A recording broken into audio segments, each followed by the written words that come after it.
So I'm Oriole Cullen and I'm a curator of fashion and textiles at the Victoria and Albert Museum in London.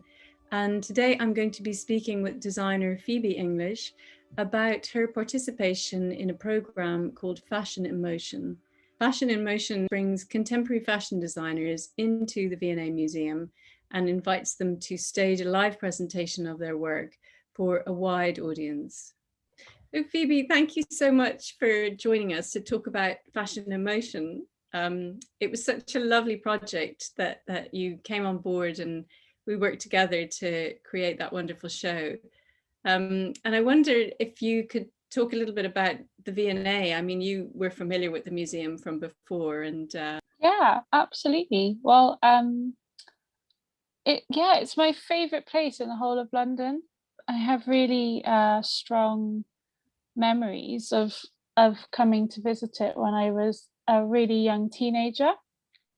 And I grew up not in London, I grew up in Warwickshire. So kind of coming to this sort of mecca of design was a really exciting and probably quite transformative part of my, I guess, design journey as a person, and really, yeah, kind of gave me this vision of what I wanted to do with my life, if that makes sense.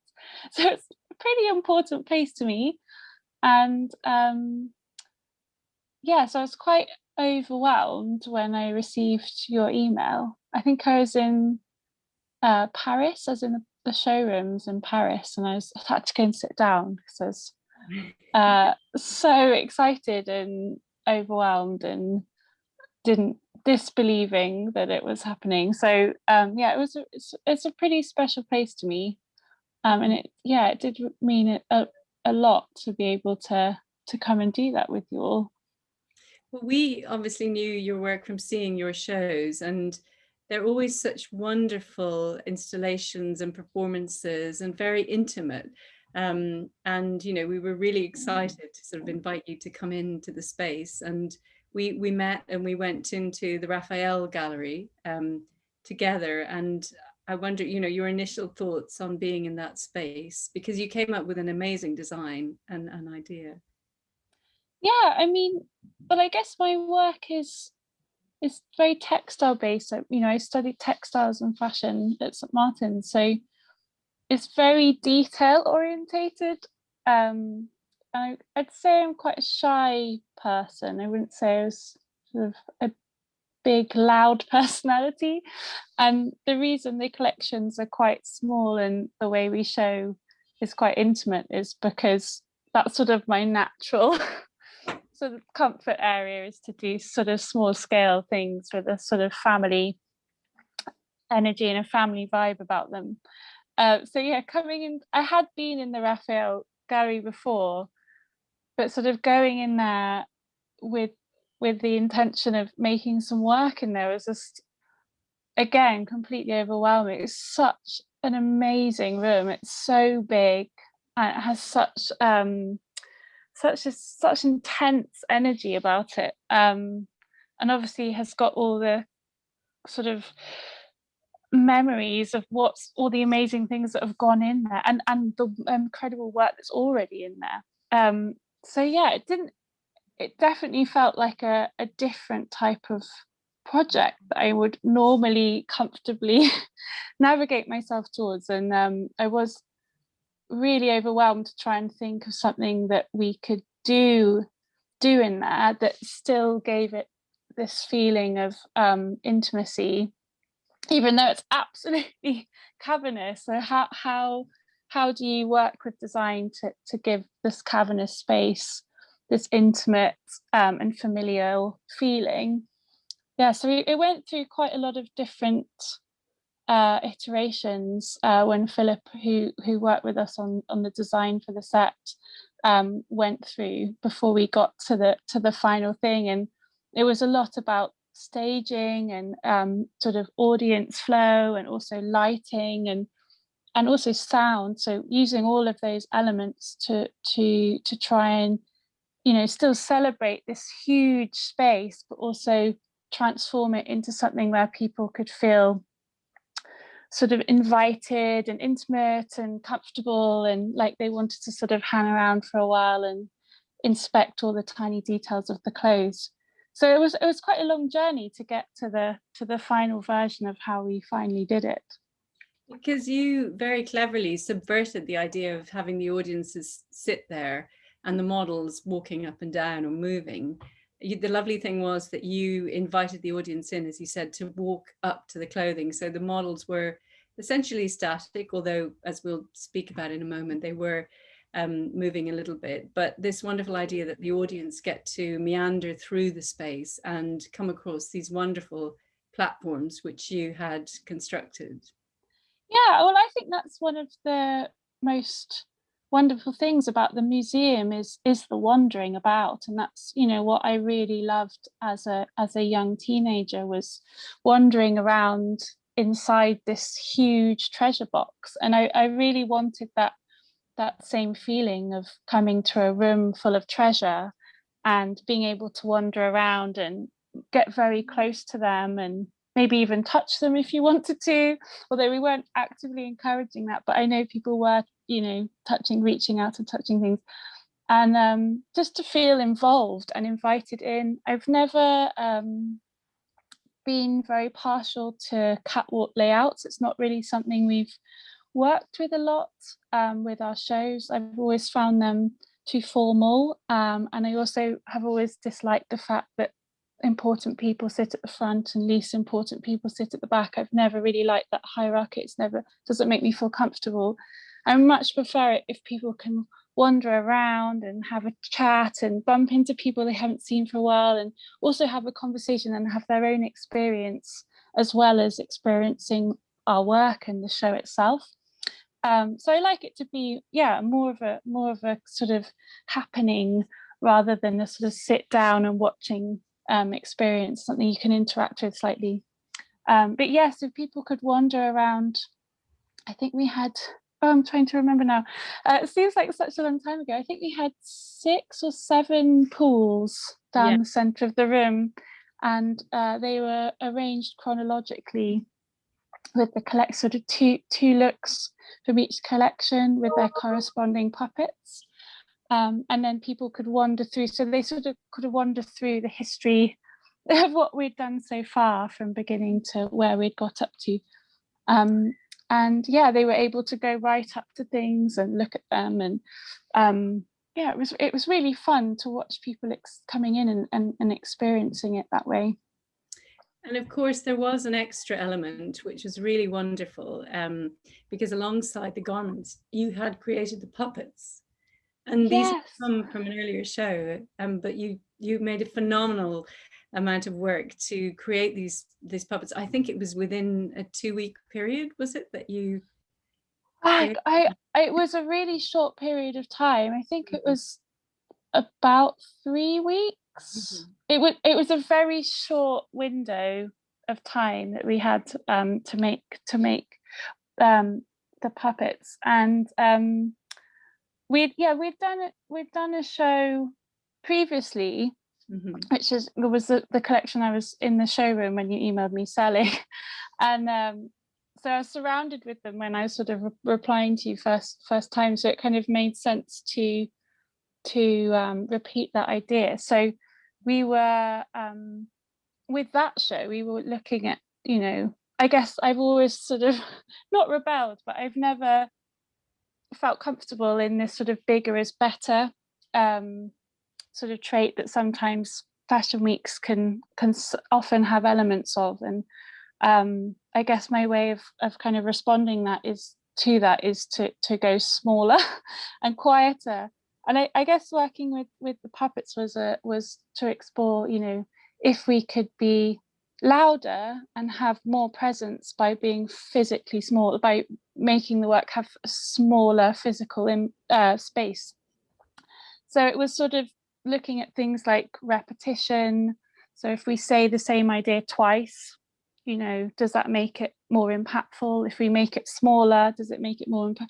So it was sort of playing with ideas of what normally, you know, the collections are big and it's a big show and there's huge audiences. It was kind of about trying to make things very, very small, sort of, in order to have the same level of impact, and just sort of playing with those themes. So it just seemed like, sorry, sorry, say that. I was just going to say it was very attractive for the audience because it did draw them in and draw them closer. And, you know, to look at all the minute details that you'd made on the puppet clothing, you know, it was a really clever way. I think it really worked very well. Yeah, well, so the puppets were made in collaboration with an amazing puppet maker called Judith Hope, who worked on the first set of 8 that we did for a show that summer, at the beginning of the year in February. And then, yeah, and then it worked really well. And I just loved the idea of having the opportunity to do a show in this huge cavernous space, you know, to play with that theme again of shrinking the work down so it's very small, and the challenge of, you know, how can you make very tiny puppets stand out and have this big presence in this huge cavernous space. It just seemed like something that would be almost impossible, but was also a really exciting challenge. And Livia, who was working with us at the time, who's an amazing pattern cutter, very stoically made all of the archive in miniature for the puppets. So he had the whole archive in its human scale and in its puppet scale, so everything was repeated. So someone said to me, I think my friend Caroline, Professor Caroline Evans, said it was almost like a hall of mirrors, you know, because each look was doubled or reflected. And because it was such a long, thin space, well, it's not thin, it's very big, but a long sort of rectangular space, it had that sort of hall-like quality. So I quite liked that she got that impression from it.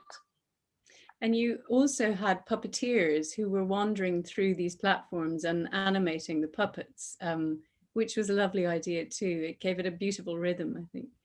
Yeah, so I think you know, that was never something we were really sort of keen on, having super animated levels of movement from the puppets, but just a small level of animation and of movement, so that, you know, there was this sort of lifelike quality about what was happening. They weren't entirely static. Some of them were, because we only had a handful of puppeteers who were mainly my friends, who kindly came and animated them by wandering through all of the different pools of displays and sort of walking up onto the steps and interacting. And that was sort of done in a really ad-lib way, and each puppeteer had their own way of doing it. It wasn't a sort of choreographed or sort of dictated action that we'd rehearsed or anything. It was quite a relaxed and responsive addition to the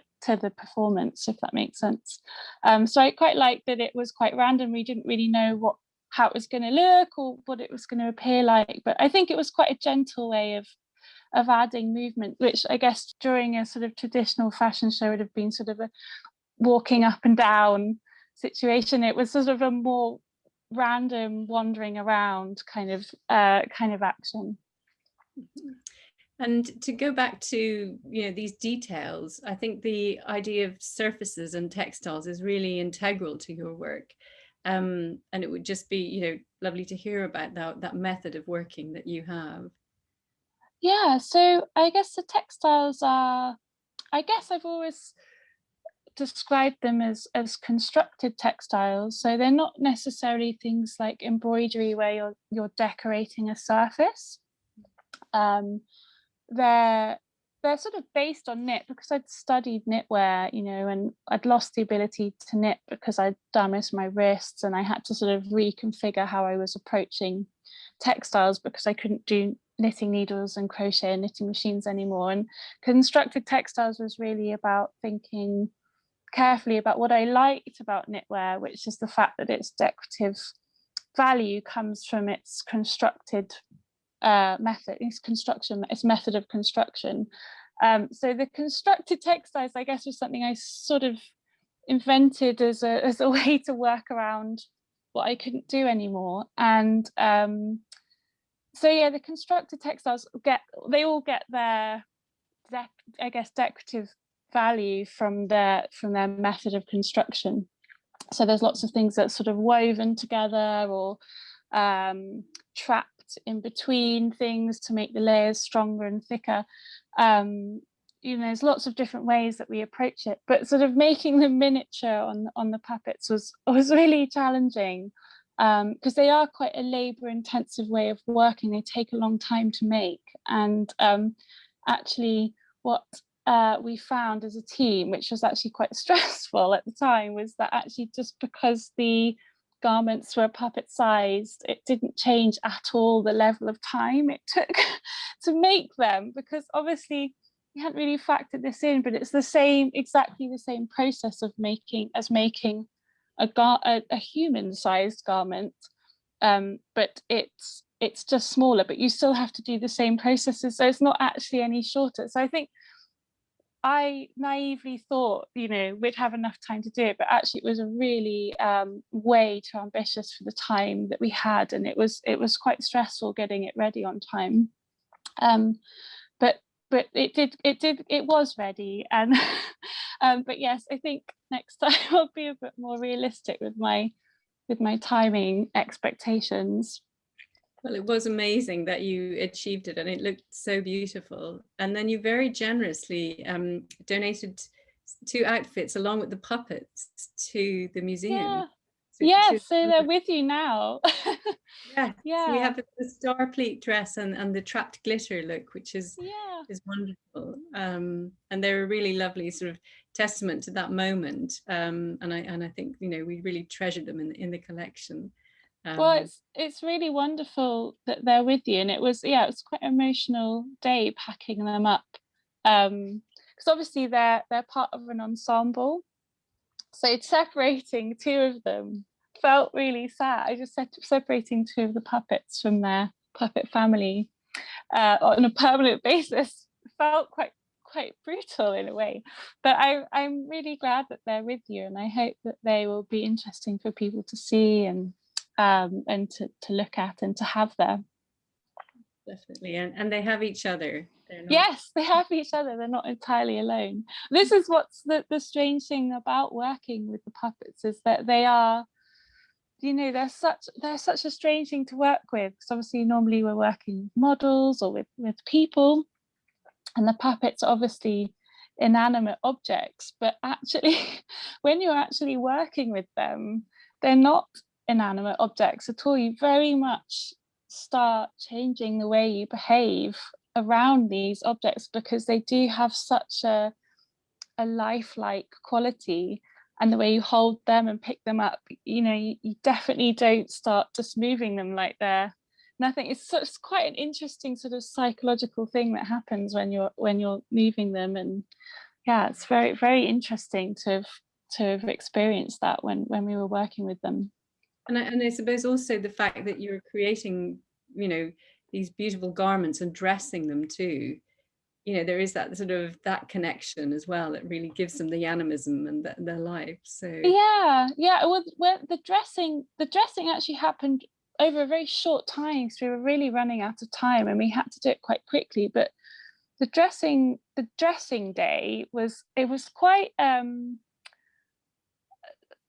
wouldn't say sort of spiritual, but it felt quite special. It felt like quite a special short moment of that project, because it, normally when you're doing fittings, you you're having people sort of run in and run out and models coming, and but with the puppet fittings it was quite a different situation. So you were sort of dressing them in their sort of end destination, and it just felt like quite a final and special experience to have this whole cast, because there's quite a lot of them. There's about 36 of them, and that day of dressing, it was a really long day, and every time we were, because we were so short of time, every time we were dressing them, it was the first time we were really seeing the whole look together, but also kind of putting them in their final versions, and that was a kind of this finalization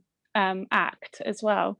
So it felt like quite a special day, but also it was quite a rushed experience, to go from this sort of big pile of 30 or so sort of naked puppets to this sort of fully dressed group it was quite an interesting experience to be part of.